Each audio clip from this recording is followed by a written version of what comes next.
Donc c'est parti pour l'histoire de Marilyn Monroe.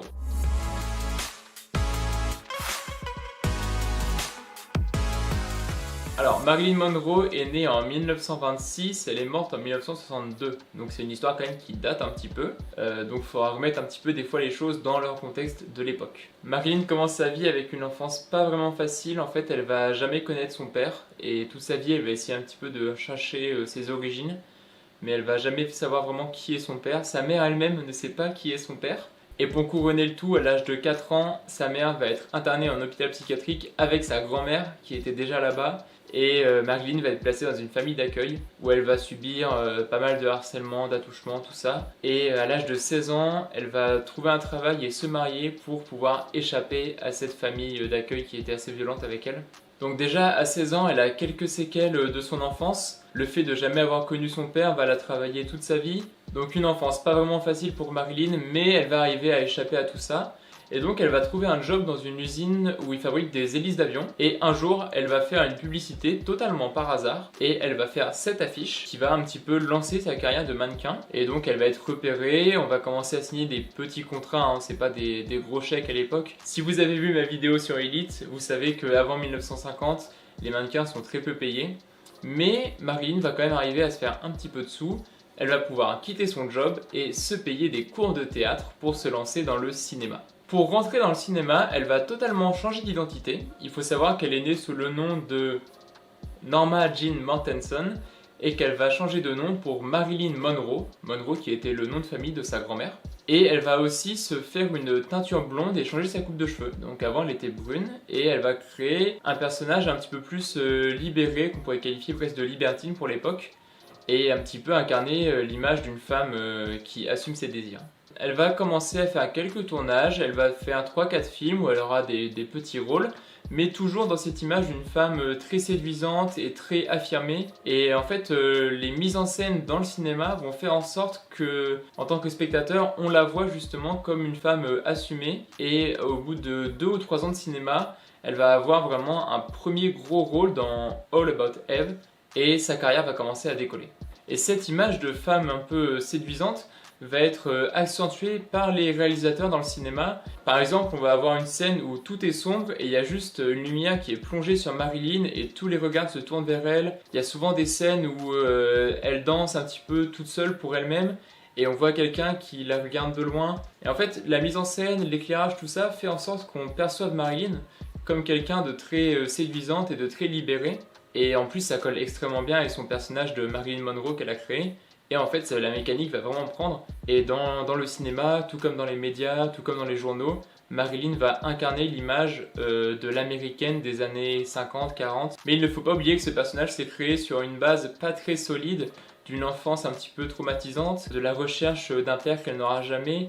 Et je pense qu'au final, le personnage de Marilyn, c'est un peu une carapace, une protection pour cacher un peu ses émotions intérieures. Il y a une citation d'un journal américain qui explique très bien ça. Marilyn est l'icône absolue de la pin-up des années 60, marque de fabrique d'une américaine puritaine, un peu dépressive et néanmoins festive. Donc vous voyez, il y a vraiment un contraste entre une Marilyn qui va vraiment faire la fête, qui va s'assumer, séduire les gens, tout ça, et en fait une personne qui au final intérieurement est très instable, un peu dépressive, et en fait c'est un peu une carapace pour cacher ses émotions, je pense. Un film qui illustre bien tout ce que je viens de dire, c'est Certains l'aiment chaud, sorti en 1959. Pour résumer un peu le film, c'est 2 musiciens de jazz qui vivent dans un Chicago un petit peu incertain à l'époque. Les 2 musiciens vont assister à une scène de braquage où il va y avoir un peu un règlement de compte entre 2 gangs.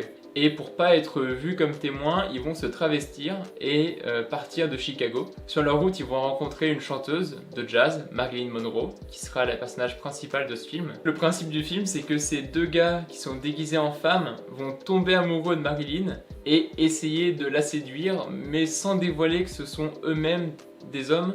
Donc ça va être des hommes déguisés en femmes qui vont essayer de séduire une femme. Et des fois, ils vont se déguiser eux-mêmes en hommes déguisés en femmes en hommes. Enfin bref, c'est un bordel. C'est un film très marrant et dans ce film on voit justement beaucoup de scènes où Marilyn est mise en avant comme vraiment l'idole des hommes. Dès qu'elle passe, tout le monde la regarde et tout. Et c'est d'ailleurs dans ce film où Marilyn est chanteuse de jazz qu'elle va chanter le fameux Poupou Pidou. Je vous mets un petit extrait pour ceux qui connaissent pas. I wanna be loved by you. The diddly diddly diddly dum. Boop boopy doop. C'est un des plus grands films de Marilyn. À l'époque, tout le monde connaît Marilyn Monroe. Elle est hyper célèbre, mais même dans le monde entier, hein. Et dans ce film, par exemple, c'est la personnage principale, alors que c'est une femme. Et en 1960, c'est vraiment quelque chose de pas très commun. Et justement, l'époque de ce cinéma où les femmes ont un rôle de plus important colle très très bien avec l'image de Marilyn, qui est une femme libertine et qui s'affirme. Et en fait, vraiment, c'est tout cet univers qui va faire que Marilyn va devenir la star féminine la plus importante encore aujourd'hui du monde. Mais ce personnage de Marilyn Monroe n'est pas toujours très apprécié, notamment derrière la caméra. Je vais vous expliquer ça, mais en fait, elle avait un comportement absolument terrible sur les tournages. Et il y avait une vraie contradiction entre la Marilyn qu'on voyait dans les médias, qui était souriante, une femme libertine, qui se montre et qui dit les choses, et de l'autre, le personnage de Marilyn qui, en tournage, est juste insupportable. Apparemment, on raconte qu'elle jouait vraiment les divas, que des fois, elle partait du tournage sans rien dire, qu'elle voulait des robes sur mesure, tout ça, qu'elle était toujours à claquer du champagne et tout, enfin vraiment dans l'excès, que des fois, elle venait même pas au tournage, et d'ailleurs, c'est ce qui a causé un petit peu la fin de sa carrière.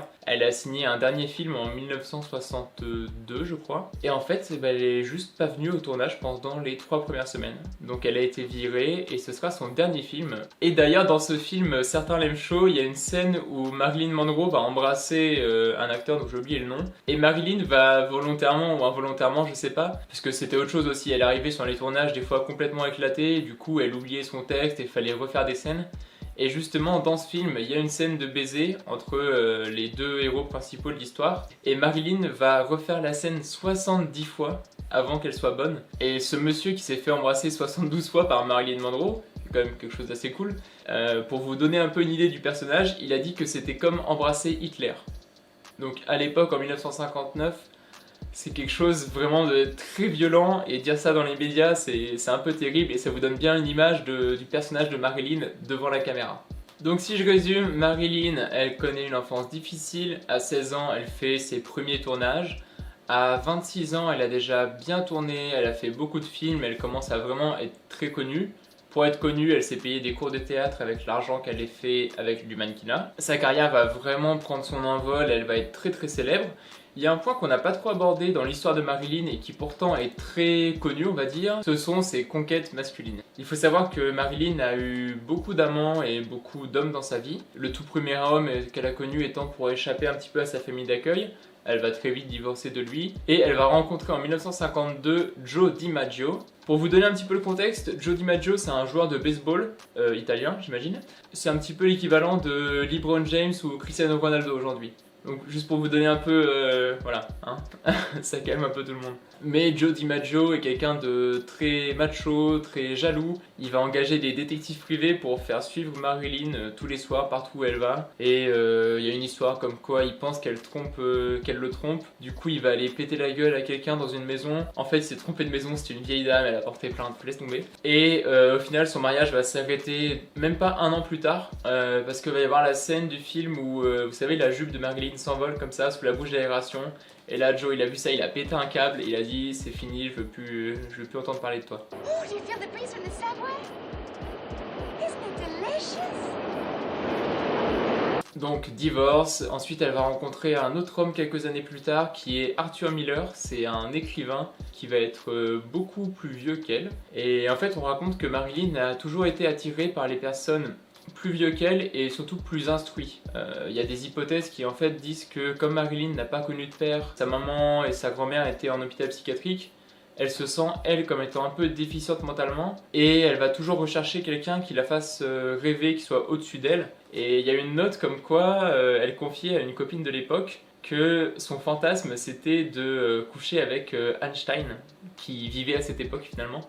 Et c'est assez drôle de dire ça, tu vois, alors qu'elle a 20 ans à l'époque et que lui en a une cinquantaine, j'imagine. C'est assez drôle. Et donc elle va trouver un petit peu son Einstein avec Arthur Miller et ils vont rester 7 ans ensemble. Pendant ces 7 ans, elle va avoir une aventure avec Yves Montand, donc un Français. En fait, elle va un petit peu flasher sur Yves Montand et elle va organiser un film pour que Yves Montand et elle soient les personnages principaux pour se forcer un petit peu à se rencontrer. Et elle va arriver à ses fins, puisqu'elle va arriver à coucher avec lui à plusieurs reprises. Mais étant tous les deux mariés, ils vont se dire que c'est pas plus mal de s'arrêter là. Et enfin, bien entendu, il y a la fameuse histoire de Marilyn avec Kennedy. Donc Marilyn aura eu une histoire avec le président Kennedy. On va voir que c'est pas quelque chose qui est forcément bien pour sa carrière. On est un petit peu à une époque où Marilyn commence à tilter un peu et on arrive dans les côtés un peu sombres de son histoire. D'ailleurs, il y a Andy Warhol qui a fait une peinture en diptyque, en pop art, qui illustre très bien ceci. En fait, c'est 50 images de Marilyn, la même image en fait, qui est tirée d'un film, je vous mettrai le nom parce que j'ai oublié. Et donc dans cette peinture, on voit que tout le côté gauche, il y a Marilyn qui est pétillante, en couleur, tout ça, c'est un peu sa jeunesse en fait, jusqu'à ce qu'elle atteigne le sommet de sa gloire. Et le côté droit représente en fait la fin de l'histoire de Marilyn, où il va y avoir pas mal de scandales dans les médias, elle va faire plusieurs tentatives de suicide et elle va un petit peu foutre la pagaille à droite à gauche là où elle peut, et notamment dans la famille Kennedy. C'était bien transitionné. Donc au début de la relation entre John Kennedy et Marilyn, tout se passe environ bien, ils vont flirter ensemble, ça se passe bien, c'est cool. C'est pas trop ébruité parce que quand même Kennedy a une femme, hein. Mais bon voilà, ça se passe. Et Marilyn à l'époque est un petit peu trop blagueuse je pense, parce qu'elle va commencer à parler dans les dîners un petit peu haut placés, comme quoi elle a une relation avec Kennedy, comme quoi Kennedy il aurait un petit kiki, des choses comme ça tu vois. Donc c'est pas ouf quand tu parles du président. Et bah, ça commence à inquiéter un petit peu la CIA, les services secrets, et ils ont peur qu'en fait Marilyn en sache un peu trop sur le président. Et vu qu'à l'époque elle pète un peu des câbles en faisant des trucs comme ça va commencer à faire un peu trop parler de Marilyn, et surtout dans les endroits où il faut pas. Elle va aussi appeler la femme de Kennedy pour lui raconter la nuit qu'elle vient de passer avec son homme et un petit peu rentrer dans les détails. Et Marilyn elle va vraiment aller trop loin quand elle va prendre la parole au Madison Square Garden devant 40 000 personnes pour chanter une chanson qui s'appelle Happy Birthday Mr. President. Je vous mets un extrait parce que c'est vraiment très drôle. Happy birthday, Mr. President. Happy birthday to you.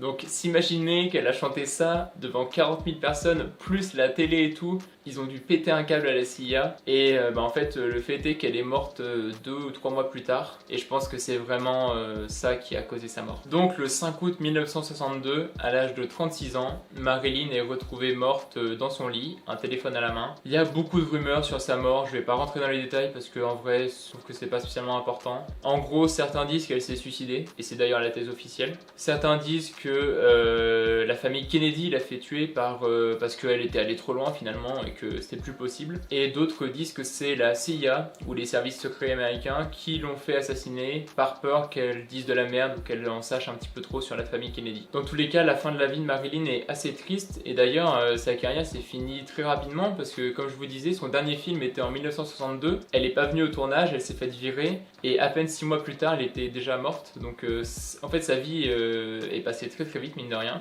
et c'est ouf de se dire qu'en si peu de temps elle est devenue quand même l'icône vraiment de la américaine un peu pin-up des années 50-60, et son histoire est vraiment moi je connaissais pas spécialement dans les détails, mais je veux dire tout le monde connaît Marilyn Monroe quoi. Petit épisode un peu marrant entre guillemets après sa mort. En fait Marilyn a été enterrée dans un tombeau, et la personne qui est enterrée au-dessus de Marilyn a racheté la tombe quelques années plus tard, et en fait c'est un fan qui a voulu se faire enterrer sur le ventre pour toute sa vie faire un câlin à Marilyn. C'est à la fois très glauque et à la fois très marrant. Et en plus de ça, à côté d'elle, donc juste à côté de sa tombe, il y a la tombe de Hugh Hefner qui est vraiment collée à elle. Donc c'est le patron de Playboy pour ceux qui connaissent. Et en fait à l'époque, Hugh voulait fréquenter Marilyn, il était amoureux d'elle apparemment. Enfin je dis apparemment, mais quand vous connaissez un peu la vie du bonhomme, voilà. Mais bref, en tout cas il paraîtrait que Hugh était amoureux de Marilyn, que elle a jamais voulu le fréquenter parce que voilà, hein, réputation de Playboy.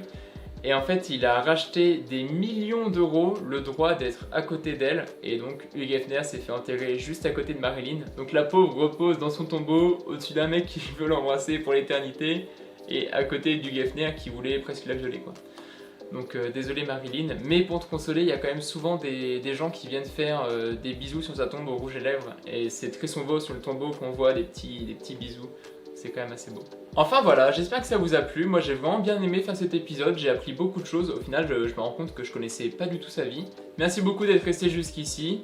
N'hésitez pas à mettre un petit commentaire pour suggérer des améliorations, si vous avez des idées de vidéos, ou un simple encouragement, ça fait toujours plaisir.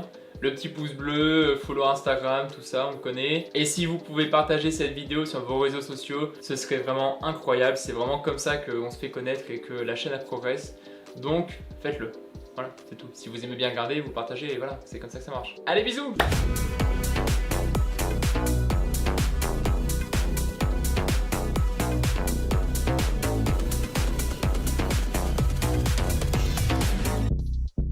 Et ben voilà,